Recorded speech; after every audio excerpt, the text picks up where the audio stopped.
ವೀಕ್ಷಕರೇ, ಪಹಲ್ಗಾಮ್ನಲ್ಲಿ ಭಯೋತ್ಪಾದಕರು 26 ಭಾರತೀಯ ಪ್ರವಾಸಿಗಳನ್ನು ಗುಂಡಿಕ್ಕಿ ಹತ್ಯೆ ಮಾಡಿದ ಬಳಿಕ ಭಾರತ ಒಂದು ರೀತಿಯಲ್ಲಿ ಕೆಣಕಿದ ಹುಲಿಯಂತಾಗಿದೆ. ಭಯೋತ್ಪಾದಕರನ್ನು ಪೋಷಿಸಿಕೊಂಡು ಬಂದು ಭಾರತದ ಮಗ್ಗುಲ ಮುಳ್ಳಾಗಿರುವ ಪಾಕಿಸ್ತಾನಕ್ಕೆ ಈ ಬಾರಿ ತಕ್ಕ ಪಾಠ ಕಲಿಸಬೇಕೆಂದು ಭಾರತ ಬಣ್ಣ ತೊಟ್ಟಂತೆ ಕಾಣ್ತಾ ಇದೆ.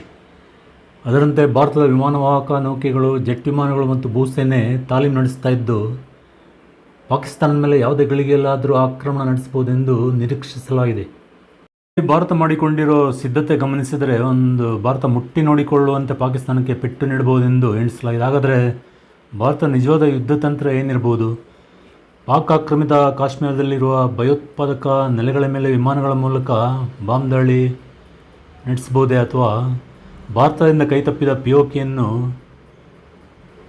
ಪುನಃ ವಶಪಡಿಸಿಕೊಳ್ಳಲು ಹೋರಾಟ ಮಾಡುತ್ತದೆ ಎನ್ನುವುದನ್ನು ಕಾದು ನೋಡಬೇಕು.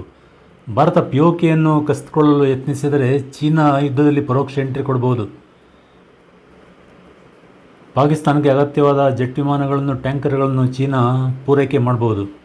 ಇದರಿಂದ ಉಕ್ರೇನ್ ರಷ್ಯಾ ಯುದ್ಧದ ನಮೂನೆಯಲ್ಲಿ ಭಾರತ ಪಾಕಿಸ್ತಾನ ಯುದ್ಧವು ಸುದೀರ್ಘ ಕಾಲ ಮುಂದುವರಿದರೆ ಆಶ್ಚರ್ಯವೇನೂ ಇಲ್ಲ. ಭಾರತ ಪಿಒಕೆ ಎಂದು ಕರೆಯುತ್ತಿರುವ ಪಾಕಿಸ್ತಾನ ಪ್ರದೇಶ ವಾಸ್ತವವಾಗಿ ಜಮ್ಮು ಕಾಶ್ಮೀರದ ಭಾಗವಾಗಿತ್ತು. 1947ರಲ್ಲಿ ಪಿಒಕೆಯನ್ನು ಪಾಕಿಸ್ತಾನ ಭಾರತದಿಂದ ಕಸಿದುಕೊಂಡಿತ್ತು. ಸುಮಾರು 2.2 ಲಕ್ಷ ಚದರ ಕಿಲೋಮೀಟರ್ ವಿಸ್ತೀರ್ಣದ ಜಮ್ಮು ಕಾಶ್ಮೀರದ ಪೈಕಿ 30% ಅಂದರೆ 78,104 ಚದರ ಕಿಲೋಮೀಟರ್ ಪ್ರದೇಶ ಪಿಒಕೆಯಲ್ಲಿದೆ. 10% ಪ್ರದೇಶ ಅಂದರೆ 37,555 ಚದರ ಕಿಲೋಮೀಟರ್ ಚೀನಾದ ತೆಕ್ಕೆಯಲ್ಲಿದೆ. ಅಂದರೆ 60% ಪ್ರದೇಶ ಭಾರತದ ಕೈಯಲ್ಲಿದೆ. ಪಿಒಕೆಯನ್ನು ಪಾಕಿಸ್ತಾನ ನಿಯಂತ್ರಿತ ಕಾಶ್ಮೀರ ಮತ್ತು ಗಿಲ್ಗಿಟ್ ಬಾಲ್ಟಿಸ್ತಾನವೆಂದು ವಿಭಜನೆ ಮಾಡಿದೆ. 1947ರಲ್ಲಿ ಭಾರತವು ವಿಭಜನೆಯಾದ ಬಳಿಕ ರಾಜಪ್ರಭುತ್ವಗಳಿಗೆ 3 ಆಪ್ಷನ್ ನೀಡಲಾಗಿತ್ತು. ಒಂದು, ಭಾರತದೊಂದಿಗೆ ವಿಲೀನವಾಗುವುದು, ಅಥವಾ ಪಾಕಿಸ್ತಾನದೊಂದಿಗೆ ವಿಲೀನವಾಗುವುದು, ಅಥವಾ ಸ್ವತಂತ್ರವಾಗಿ ಉಳಿಯುವುದು. ಆಗಿನ ಜಮ್ಮು ಕಾಶ್ಮೀರದ ರಾಜ ಹರಿಸಿಂಗ್ ಒಂದು ರೀತಿಯ ಗೊಂದಲದಲ್ಲಿದ್ದರು. ಭಾರತಕ್ಕೆ ಸೇರೋದೋ ಬೇಡೋ ಅಂತ ಅವರು ಯೋಚನೆ ಮಾಡುತ್ತಲೇ ಕಾಲ ಕಳೆದರು. ಕಾಶ್ಮೀರದ ಮೇಲೆ ದಾಳಿ ಮಾಡಲು ಪಾಕಿಸ್ತಾನ ಸೇನೆ ಹವಣಿಸುತ್ತಲೇ ಇತ್ತು. 1947 ಅಕ್ಟೋಬರ್ನಲ್ಲಿ ಪಾಸ್ಟೂನ್ ಗುಡ್ಡಕಟ್ಟು ಜನರು ಪಾಕಿಸ್ತಾನ ಸೇನೆ ಜೊತೆಗೂಡಿ ಕಾಶ್ಮೀರದ ಮೇಲೆ ದಾಳಿ ಮಾಡಿಯೇ ಬಿಟ್ಟರು. ಗುಡ್ಡಗಾಡು ಜನ ಮೊದಲಿಗೆ ಶ್ರೀನಗರವನ್ನು ಕೈವಶ ಮಾಡಿಕೊಳ್ಳಲು ನಿರ್ಧರಿಸಿದ್ದರು. ಆದರೆ ಬಾರಾಮುಲ್ಲಾದಲ್ಲಿ ಲೂಟಿ ಮತ್ತು ಅಗ್ನಿಸ್ಪರ್ಶದಲ್ಲಿ ನಿರತರಾದರು. ಕಾಶ್ಮೀರದ ಮಹಾರಾಜ ಭಾರತದ ಜೊತೆ ವಿಲೀನ ಒಪ್ಪಂದ ಮಾಡಿಕೊಳ್ಳುತ್ತಾರೆಂಬ ಸುಳಿವು ಸಿಕ್ಕಿದ್ದರಿಂದ ಪಾಕಿಸ್ತಾನ ಸೇನೆ ಪಾಸ್ಟೂನ್ ಗುಡ್ಡಗಾಡು ಜನರ ಜೊತೆ ಸೇರಿ ದಾಳಿ ಮಾಡಿತ್ತು. ಈ ದಾಳಿ ಬಳಿಕ ಕಾಶ್ಮೀರ ಕೈ ತಪ್ಪಿ ಹೋಗುತ್ತದೆಂಬ ಭಯದಿಂದ ಮಹಾರಾಜ ಹರಿಸಿಂಗ್ ಭಾರತ ಸರ್ಕಾರಕ್ಕೆ ಸೇನೆ ಕಳಿಸುವಂತೆ ಮನವಿ ಮಾಡುತ್ತಾರೆ. ಆದರೆ ವಿಲೀನ ಒಪ್ಪಂದಕ್ಕೆ ಸಹಿ ಹಾಕಿದರೆ ಮಾತ್ರ ಸೇನೆ ಕಳಿಸುವುದಾಗಿ ಸರ್ದಾರ್ ವಲ್ಲಭಭಾಯ್ ಪಟೇಲ್ ಹೇಳುತ್ತಾರೆ. ಬಳಿಕ ಹರಿಸಿಂಗ್ ವಿಲೀನ ಒಪ್ಪಂದಕ್ಕೆ ಸಹಿ ಹಾಕಿದ ಮೇಲೆ ಸೇನೆ ಕಾರ್ಯಾಚರಣೆ ಕೈಗೊಳ್ಳುತ್ತೆ. ಇದರಿಂದ ಪಾಕ್ ಸೇನೆ ಮತ್ತು ಬುಡಕಟ್ಟು ಸೇನೆಯನ್ನು ಹಿಮ್ಮೆಟ್ಟಿಸಲು ಕೊಡಗಿನ ಸೇನಾನಿ, ಆಗ ಬ್ರಿಗೇಡಿಯರ್ ಆಗಿದ್ದ KS ತಿಮ್ಮಯ್ಯ ಅವರನ್ನು ನೇಮಿಸಲಾಗುತ್ತೆ. ತಿಮ್ಮಯ್ಯ ಅವರ ನೇತೃತ್ವದಲ್ಲಿ ಸೇನೆಯು ಜೋಜಿಲಾ, ದಾಸ್, ಕಾರ್ಗಿಲ್, ಲಡಾಖ್ ಎಲ್ಲವನ್ನು ಮರುವಶ ಮಾಡಿಕೊಂಡು ಮುನ್ನುಗ್ಗುತ್ತಾ ಸಾಗಿತ್ತು. ಅಷ್ಟರಲ್ಲಿ ಭಾರತದ ಆಗಿನ ಪ್ರಧಾನಿ ನೆಹರು ಅವರಿಂದ ತಿಮ್ಮಯ್ಯ ಅವರಿಗೆ ಸಂದೇಶ ತಲುಪಿರುತ್ತದೆ. ಕದನ ವಿರಾಮ ಘೋಷಿಸಿ ಹಿಂದಕ್ಕೆ ಬನ್ನಿ ಎಂದು ನೆಹರು ಆದೇಶ ನೀಡಿದ್ದರು. ಕೆಲವು ಗಂಟೆಗಳನ್ನು ನೀಡಿ ಶತ್ರು ಸೈನ್ಯವನ್ನು ಸಂಪೂರ್ಣವಾಗಿ ಹಿಮ್ಮೆಟ್ಟಿಸಿ ಪೂರ್ಣ ಕಾಶ್ಮೀರವನ್ನು ಕೈವಶ ಮಾಡಿಕೊಳ್ತೇವೆ ಎಂದು ತಿಮ್ಮಯ್ಯ ಕೇಳಿಕೊಂಡರು. ಆದರೆ ಸರ್ಕಾರ ಕಿವಿಗೊಡದೆ ಮೇಲಿನ ಆದೇಶವನ್ನು ಪಾಲಿಸಿ ಎಂದು ಕಠಿಣ ಸಂದೇಶ ಬಂದ ಬಳಿಕ ತಿಮ್ಮಯ್ಯ ಕದನ ವಿರಾಮ ಘೋಷಿಸಿ ಸೈನ್ಯವನ್ನು ಹಿಂತೆಗೆದುಕೊಳ್ಳುತ್ತಾರೆ. ಇದರಿಂದ ಈ ಕಾಶ್ಮೀರದ ಒಂದು ಭಾಗ ಪಾಕಿಸ್ತಾನದ ವಶದಲ್ಲಿ ಉಳಿದು ಪಿಒಕೆ ಎಂದು ಹೆಸರಾಯಿತು. ಆದರೆ ಪಾಕಿಸ್ತಾನಿಯರ ಪಾಲಿಗೆ ಅದು ಆಜಾದ್ ಕಾಶ್ಮೀರ್ ಎಂದು ಹೆಸರಾಯಿತು. ಪಾಕಿಸ್ತಾನ ಸೇನಾ ಜನರಲ್ ಅಸೀಂ ಮುನೀರ್ ಪಹಲ್ಗಾಮ್ ದಾಳಿ ಕೆಲವು ದಿನಗಳ ಮುಂಚೆ ಪಾಕಿಸ್ತಾನದಲ್ಲಿ ಪ್ರಚೋದನಕಾರಿ ಭಾಷಣ ಮಾಡಿದ್ದರು. 1947ರಲ್ಲಿ ಭಾರತ ಪಾಕಿಸ್ತಾನ ವಿಭಜನೆಯ ವಿಚಾರ ಅವರು ಮಾತನಾಡ್ತಾ, ನಮ್ಮ ಧರ್ಮ ಭಿನ್ನವಾಗಿದೆ, ನಮ್ಮ ಸಂಪ್ರದಾಯ ಭಿನ್ನವಾಗಿದೆ, ನಮ್ಮ ಆಲೋಚನೆ ಭಿನ್ನವಾಗಿದೆ.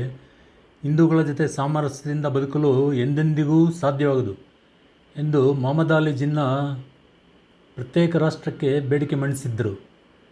ಸತತ ಹೋರಾಟ ಮಾಡಿದ್ರಿಂದ 2 ರಾಷ್ಟ್ರಗಳ ಸಿದ್ಧಾಂತಕ್ಕೆ ಅಡಿಪಾಯ ಹಾಕಲು ಸಾಧ್ಯವಾಯಿತು ಎಂದು ಅಸೀಂ ಮುನೀರ್ ಭಾಷಣದಲ್ಲಿ ಹೇಳಿದ್ದರು. ಕಾಶ್ಮೀರ ಕುರಿತ ನಮ್ಮ ನಿಲುವು ಸ್ಪಷ್ಟವಾಗಿದೆ. ಕಾಶ್ಮೀರ ನಮ್ಮ ಕಂಠನಾಳವಾಗಿದೆ. ಕಾಶ್ಮೀರಿ ಸಹೋದರರ ಸ್ವಾತಂತ್ರ್ಯದ ಹೋರಾಟವನ್ನು ನಾವು ವ್ಯರ್ಥವಾಗಲು ಬಿಡೋದಿಲ್ಲ ಎಂದು ಪ್ರಚೋದನಕಾರಿ ಭಾಷಣದಲ್ಲಿ ಅವರು ಹೇಳಿದ್ದರು.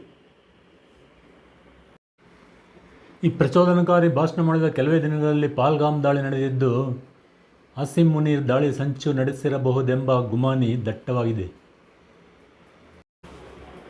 ಜಮ್ಮು ಕಾಶ್ಮೀರದಲ್ಲಿ ಮುಸ್ಲಿಮರು ಬಹುಸಂಖ್ಯಾತರಾಗಿದ್ದು ಪಾಕಿಸ್ತಾನಕ್ಕೆ ಸೇರಬೇಕೆಂದು ಅದು ಪ್ರತಿಪಾದಿಸುವುದರಲ್ಲಿ ಯಾವುದೇ ಹುರುಳಿಲ್ಲ.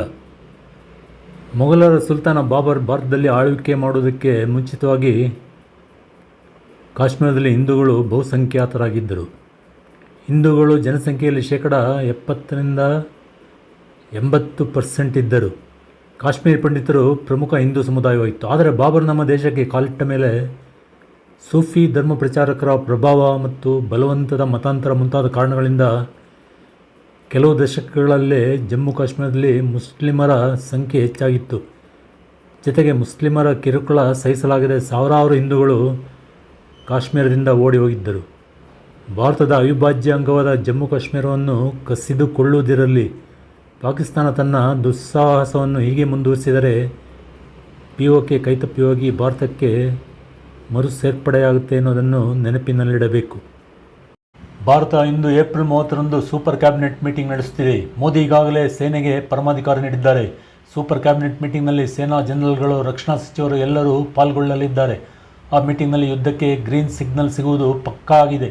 ಮುಂದಿನ 48 ಗಂಟೆಗಳಲ್ಲಿ ಯಾವ ಸಂದರ್ಭದಲ್ಲಾದರೂ ಭಾರತ ಪಾಕಿಸ್ತಾನದ ಮೇಲೆ ದಾಳಿ ನಡೆಸುವ ಸಾಧ್ಯತೆ ಇದೆ. ಆದರೆ ಈ ದಾಳಿಯಲ್ಲಿ ಉಗ್ರರ ನೆಲೆಗಳ ಮೇಲೆ ಟಾರ್ಗೆಟ್ ಮಾಡಲಾಗುತ್ತದೆಯೇ ಎನ್ನುವುದನ್ನು ಕಾದು ನೋಡಬೇಕು. ಪಾಕಿಸ್ತಾನ ಈ ಉಗ್ರರನ್ನು ಸ್ಥಳಾಂತರಿಸಿ ಬಂಕರ್ಗಳಲ್ಲಿ ಬಚ್ಚಿಟ್ಟಿರಬಹುದು. ಉಗ್ರರ ನೆಲೆಗಳ ಮೇಲೆ ದಾಳಿ ಮಾಡಿದರೆ ಯಾವ ಪ್ರಯೋಜನವೂ ಆಗದಿರಬಹುದು. POK ಮರುವರ್ಷಕ್ಕೆ ದಾಳಿ ಮಾಡಿದರೆ ಪೂರ್ಣ ಸ್ವರೂಪದ ಯುದ್ಧಕ್ಕೆ ತಿರುಗುವ ಸಾಧ್ಯತೆ ಇರುತ್ತದೆ.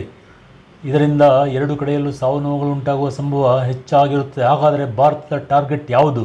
ಈ ಪ್ರಶ್ನೆಗೆ ಉತ್ತರ ಮುಂದಿನ 48 ಗಂಟೆಗಳಲ್ಲಿ ಗೊತ್ತಾಗಲಿದೆ. ವೀಕ್ಷಕರೇ, ವಿಡಿಯೋ ಇಷ್ಟವಾಗಿದ್ದರೆ ಸಬ್ಸ್ಕ್ರೈಬ್ ಮಾಡಿ ಮತ್ತು ಬೆಲ್ ಬಟನ್ ಒತ್ತಿ. ಧನ್ಯವಾದಗಳು.